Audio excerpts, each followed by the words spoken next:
It's Olay, and right now we're at Ogden Point. We are just looking around.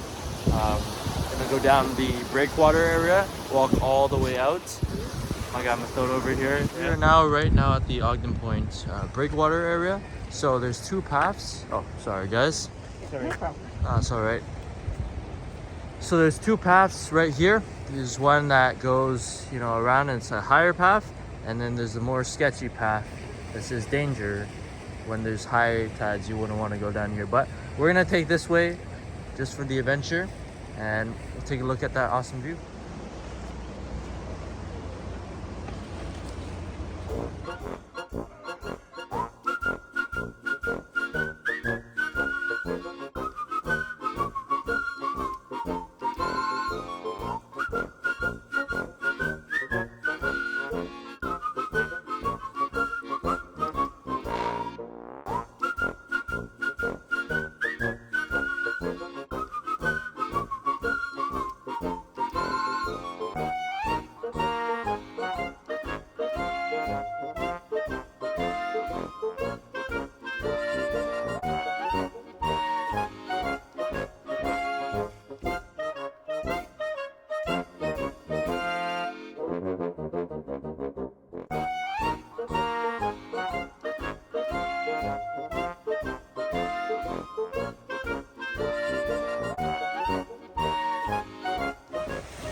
So we're continuing down our walk for Ogden Point. We're just going down and down and down. And as you're over here, you want to watch your step. You also want to make sure you watch the water splashing up, because they can get pretty high up. So, as you go along, hope that water doesn't go crazy and splash you right in the face. So some rocks, you'll see that they're actually wet. Oh God, oh no. I'm actually so kind of scared of all this water. Like you see here, this will come up and go like crazy, man. It'll go crazy. So look at that.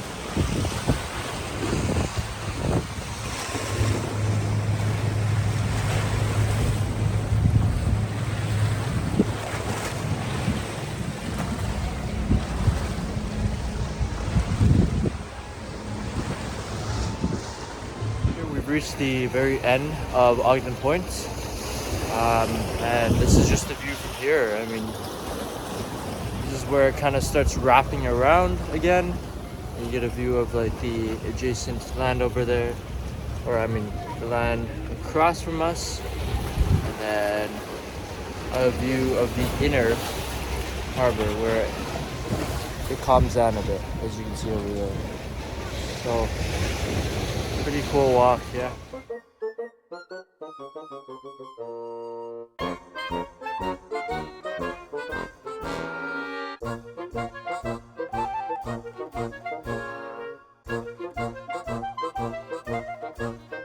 Walk down all the way to the end of the point. You'll reach this lighthouse right here at the very edge of the breakwater. So that's the landmark you reach at the end.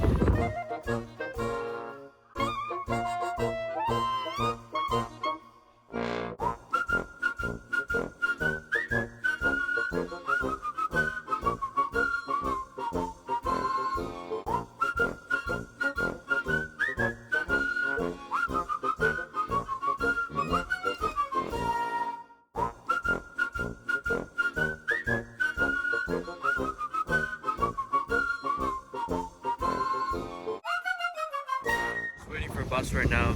Our next stop will be Craigdarroch Castle. We have made it to Craigdarroch Castle. As you can see right behind me, it's this huge castle. And as I came up, I saw it through the houses. I was like, wow, this thing is way out of place compared to its neighbors around the area. It's just houses, normal houses, and then a freaking castle. Look at that. Crazy. So I'm gonna take a look around. Here we are, Craigdarroch Castle. Look at that. We're gonna go around the outside and just take a look. If you want to go inside, just know that admissions are paid.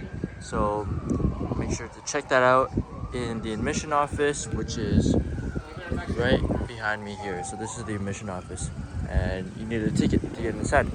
So that's up to you if you want to go inside. I'm probably just gonna take a look around. As you can see, very nice castle behind me, just absolutely huge. And right now I'm on the lawn, and I think this is the backyard of the castle. So this would be a pretty nice place to like play some soccer or run around, you know, or just like relax. Look at these little hills right here. Like you could go like tobogganing like in the winter, like if you lived here, you know, you just like go straight down those hills. But I bet like lawn care, you really got to cut all this, and that might be a downside owning this property. If you do want to own this property, I'm not even sure if it's for sale, but yeah, pretty cool. Like, I mean, yeah, a castle just like in the middle of, you know, all this like residential area. And pretty cool history with the owner of the castle actually dying before the completion, so he never got to see the completion of his castle. So he died in, I think, 1889, and the castle was made in 1890. It was finished in 1890. So it's really sad that he died like 1 year just before it finished.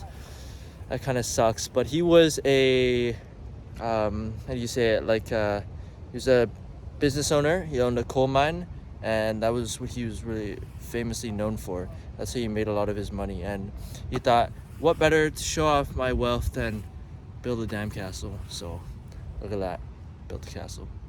Cool. Craigdarroch Castle. That was Craigdarroch Castle, and now it's time for Government House. Here's the gates to Government House, and we're just gonna go in and take a look. Our first spot is the English Country Gardens right here. Gate that goes straight through. You open this gate and you're into the garden. This is the English Country Gardens. It's a really beautiful garden with a nice water fountain right in the middle of it. It's a very cool garden. There's a lot of roses in this garden, as you can see, and they're quite bloomed at this time, which is really nice. And this really nice water feature really acts as the centerpiece of this garden, with a little sculpture right behind me, right at the back there.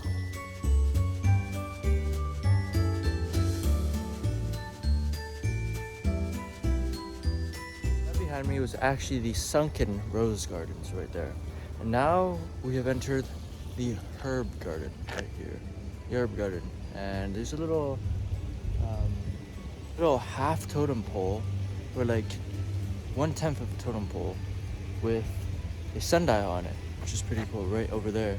But as you can see, all the plants in here are herbs that you could they probably can, you know, pick and then create like medicine and stuff. Pretty cool.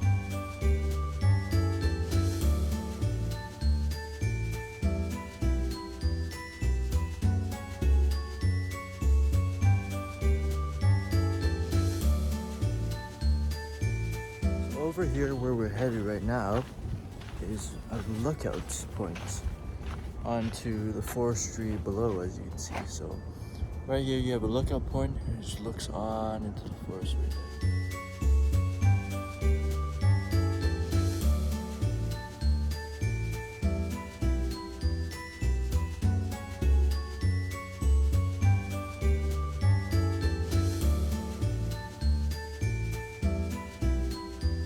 This trail behind me, you get onto a really nice lookout point over here. So this is a really nice lookout point where you can see the water, the mountains, and the trees kind of creating a slight line and adding to the environment right there. So very beautiful vantage point right here. Cool. Like, these are the vehicles that they take out the government officials in, and as you can see on the license plate area, there is the coat of arms of British Columbia.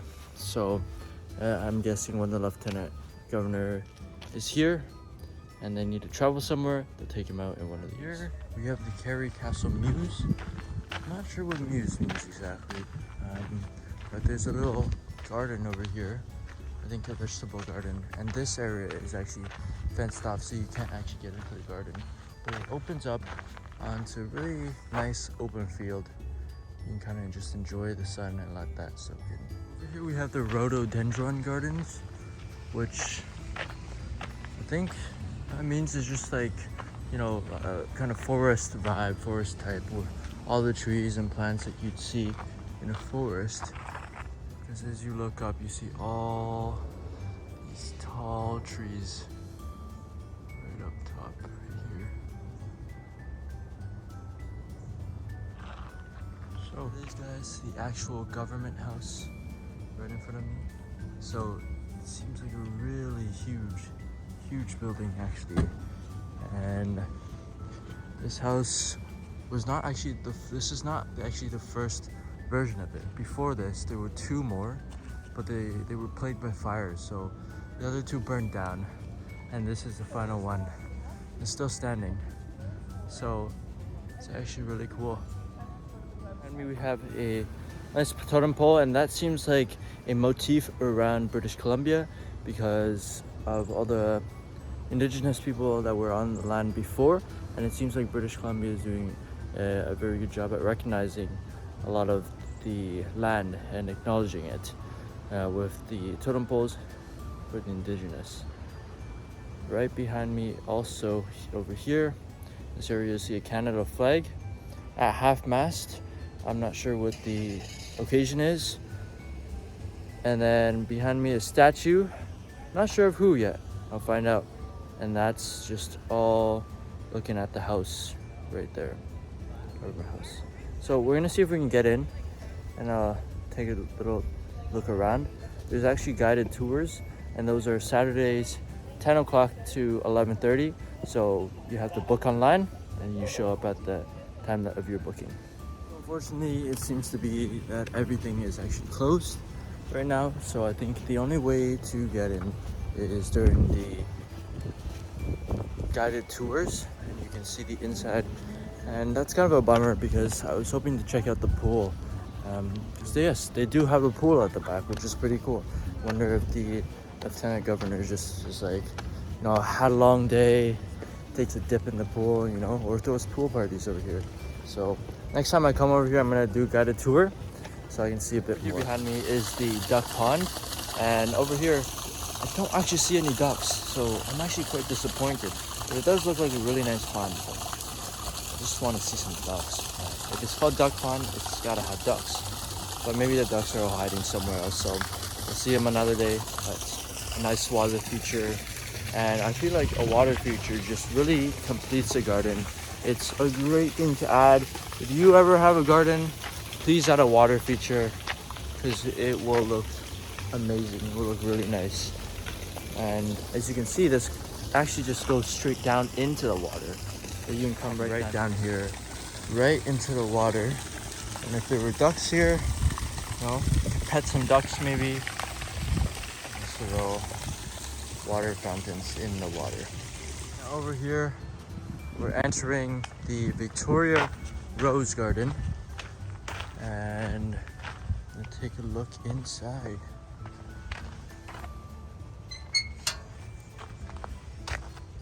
Open up the gate. Gotta close it. Make sure you close it. So a really nice rose garden, as you can see. It's very well laid out, and it takes the form of a circular pattern with little shrubs and bushes of roses dotted. Now we enter yet another garden, more of a little field, open field right here. So I think we were just down there earlier, and if we walked forward, we would have seen this little open spot. And there's benches over here if you ever want to just rest and enjoy the. Now leaving the government house grounds, and it is actually quite a large plot of land, and it's pretty cool. You see a lot of gardens, so if you're into that, definitely go check that out. I would definitely recommend, if you do come, try to come at a time where there's your reservations for the guided tours. So what you're gonna want to do is book online, get that guided tour, finish that, and then start exploring the grounds. That gives you more to do, because if you don't get that, it's not really worth the trip, I'd say. So try to get on those guided tours before you start exploring the grounds by yourself. Okay, but other than that, it was a pretty nice experience. So definitely give this place a visit.